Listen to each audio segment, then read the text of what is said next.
जय माता दी। जय माँ कामाख्या, माँ भगवती आपका कल्याण करे। देवराधा ट्रस्ट सत्यवाणी चैनल, परम पूज्य सीए डॉक्टर अशोक कुमार गुप्ता गुरु जी।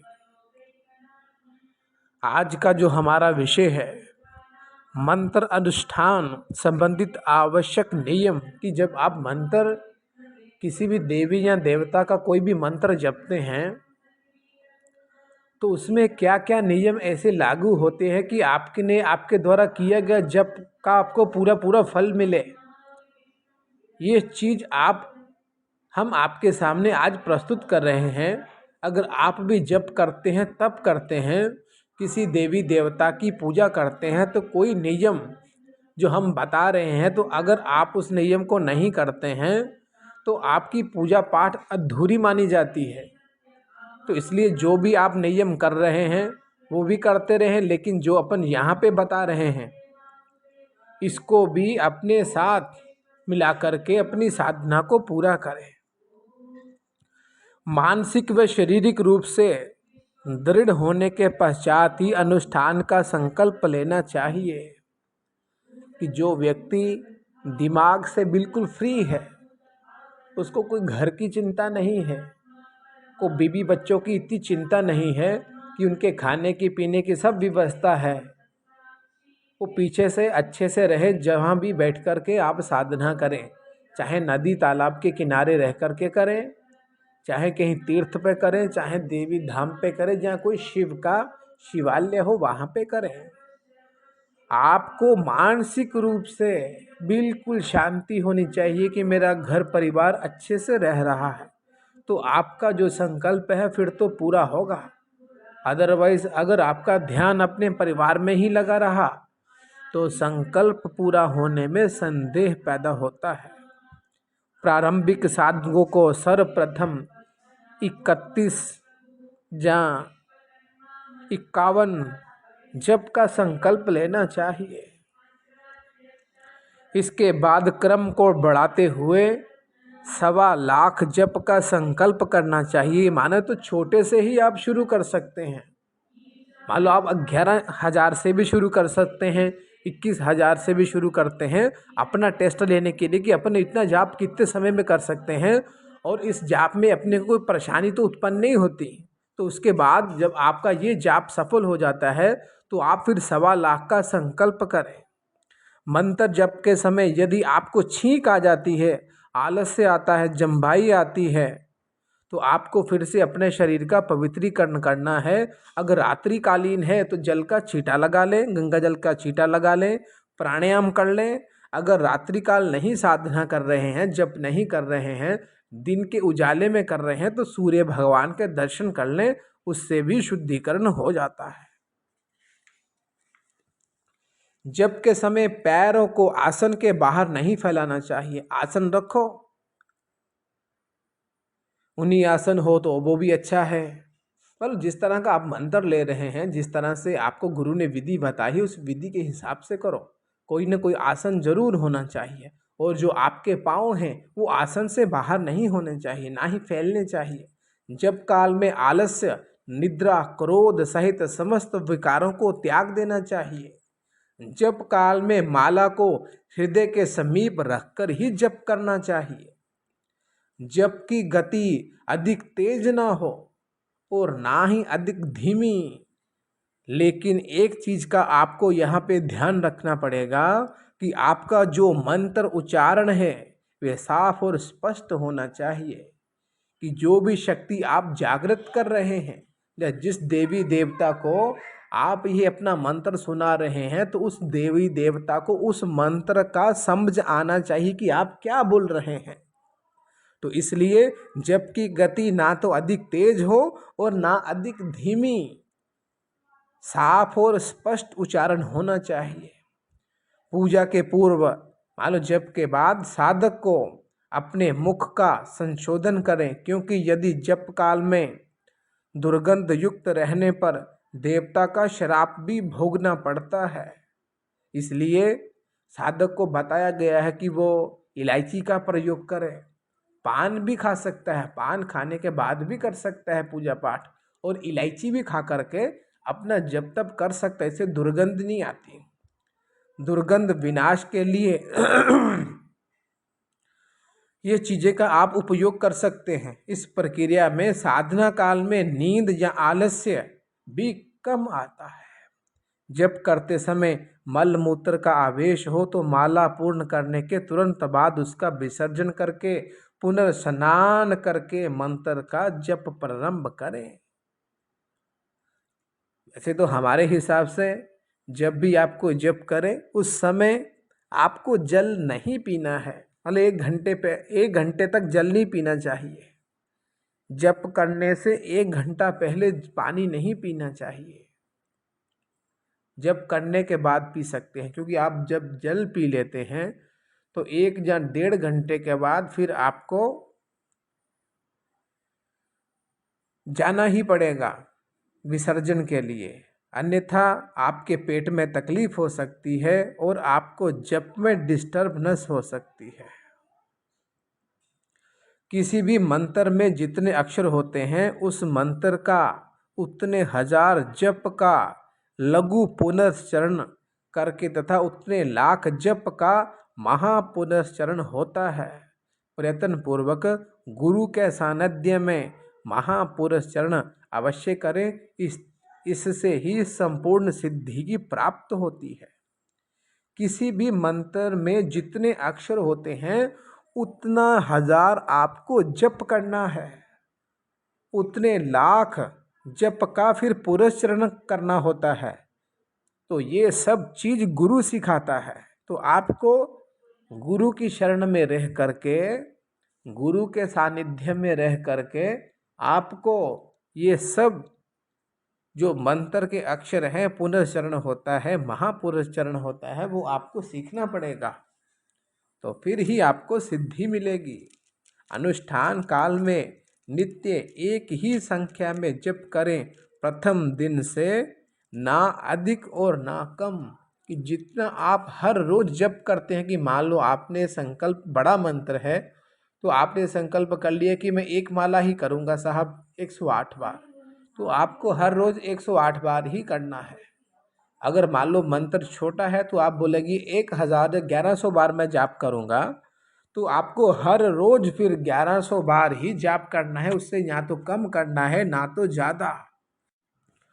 त्रिकाल संध्या, स्नान, पूजा व दान करें।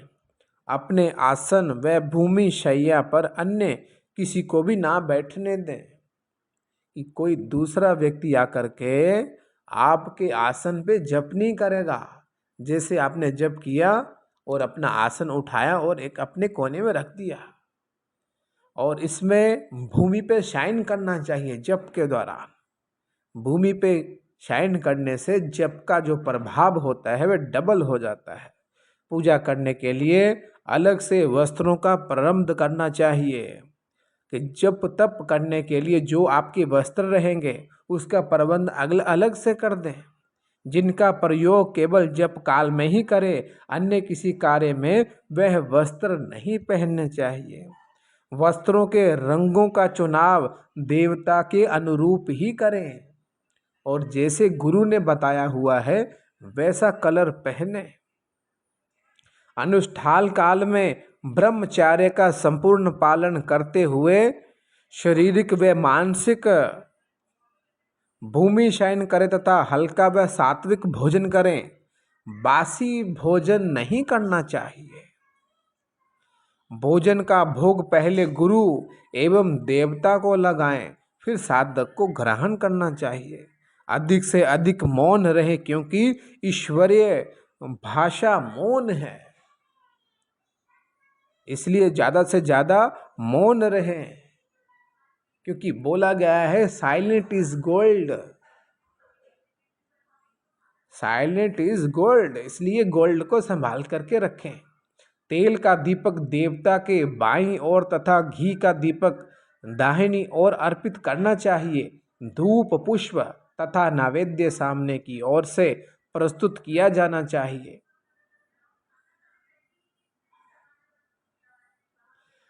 दूध मात्र पी करके मंत्र की साधना करने वाले जितेंद्रिय साधक को एक लक्ष्य जप से ही सिद्धि प्राप्त हो जाती है। कि जो साधक केवल दूध ही दूध पीता हो उसको सिद्धि जल्दी मिलती है। यदि किसी स्तोत्र या सहस्त्र नाम के विनियोग, अंगन्यास व ध्यान उपलब्ध ना हो तो गायत्री या मूल मंत्र के अनुसार यह क्रिया संपन्न कर सकते हैं। कि अगर किसी के पास सिर्फ देवता का मूल मंत्र है, ना तो उसका अंगन्यास है, ना उसके सहस्त्र नाम, ना ही उसके मूल मंत्र है, तो आपको गायत्री मंत्र से ही ये सब काम कर लेने हैं। गायत्री मंत्र से भी ये सब चीज हो जाती है। उस देवता की गायत्री होनी चाहिए। चमड़े से निर्मित किसी भी वस्तु जैसे बेल्ट, पर्स, जूते व अन्य किसी सामग्री का प्रयोग नहीं करना चाहिए। अनुष्ठान काल में इनका प्रयोग कदापि ना करें। यहाँ तक हमारे हिसाब से या हमारे गुरु जी के हिसाब से तो साधना काल में साधक व्यक्ति को नंगे पांव रहना चाहिए, चप्पल जूता नहीं पहनना चाहिए। तो चप्पल जूता आपको यहाँ पे त्याग करना है, चमड़े की सब वस्तुओं को आपको त्याग करना है। इससे ज़्यादा से ज़्यादा आपको सकारात्मक ऊर्जा आएगी।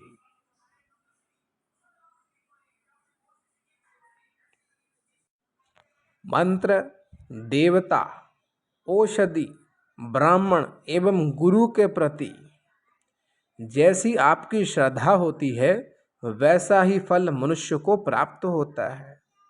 आपका मंत्र के प्रति कितनी श्रद्धा है, देवता के प्रति कैसी श्रद्धा है और ब्राह्मण एवं गुरु के प्रति आपकी जैसी श्रद्धा होगी वैसा ही फल मनुष्य को प्राप्त होता है। उच्च कोटि के साधक को नित्य असमर्थानुसार त्रिकाल संध्या करनी चाहिए। ऐसा करने से साधक को संपूर्ण फल की प्राप्ति होती है। दीक्षित साधक को अपने पिता का भी उच्चिष्ट ग्रहण नहीं करना चाहिए। थोड़ा सा भी जूठा भोजन ग्रहण करने से साधक पतित हो जाता है। इसके अतिरिक्त साधक अपना जूठा भोजन किसी को न दे। साधना काल में ना तो आपको किसी का जूठा अन्न खाना है, भोजन खाना है, और ना ही आपको किसी को भी अपना जूठा भोजन देना है। इसमें दोनों में हानि होती है। जूठा खाने में भी हानि होती है और जूठा देने में भी हानि होती है। दोनों ही पक्षों की अष्टमी तथा चतुर्दशी के दिन सूर्य अस्त या सूर्य उदय से प्रारंभ कर जब तक दूसरा सूर्य उदय ना हो तब तक भय रहित होकर प्रयत्नशील होकर मंत्र का जप करने से साधक को सर्व सिद्धियों की प्राप्ति होती है। इस प्रकार सूर्य अस्त से प्रारंभ कर दूसरे सूर्य अस्त तक जप करने से साधक समस्त सिद्धियों का स्वामी होता है। इसका अर्थ ये है कि जब आप रात को साधना करें तो जब सूर्य अस्त होता है तो तब आपको साधना शुरू करनी है, और जब तक सूर्य उदय नहीं हो जाए तब तक आपको जप करते ही रहना है। और बीच में आप खाने पीने के लिए थोड़े समय के लिए पानी छोड़ करके उठ भी सकते हैं, लेकिन नियम यही बोलता है कि जब आप बैठ जाते हैं तो फिर उठना नहीं चाहिए। लेकिन जब आप सुबह साधना शुरू करें तो जब सूर्य उगता है, सूर्य उगने से लेकर के सूर्य अस्त होने तक आपको नियम पूर्वक उस मंत्र का जाप करना है। बीच में भूख लगने पर जल छोड़ करके आप थोड़ा कुछ भोजन पानी ग्रहण कर सकते हैं। जप संख्या के पूर्ण करने के बाद जप का दशवांश हवन, हवन का दशवांश तर्पण, तर्पण का दशवांश मार्जन तथा मार्जन का दशवांश ब्राह्मण भोजन करवाना चाहिए। शक्ति जप में कन्या पूजन व कन्या को भोजन करा सकते हैं। इन सब के साथ गुरु का आभार व्यक्त करते हुए उचित दक्षिणा या भेंट प्रदान करके उन्हें प्रसन्न करते हुए उनका आशीर्वाद ग्रहण करना चाहिए।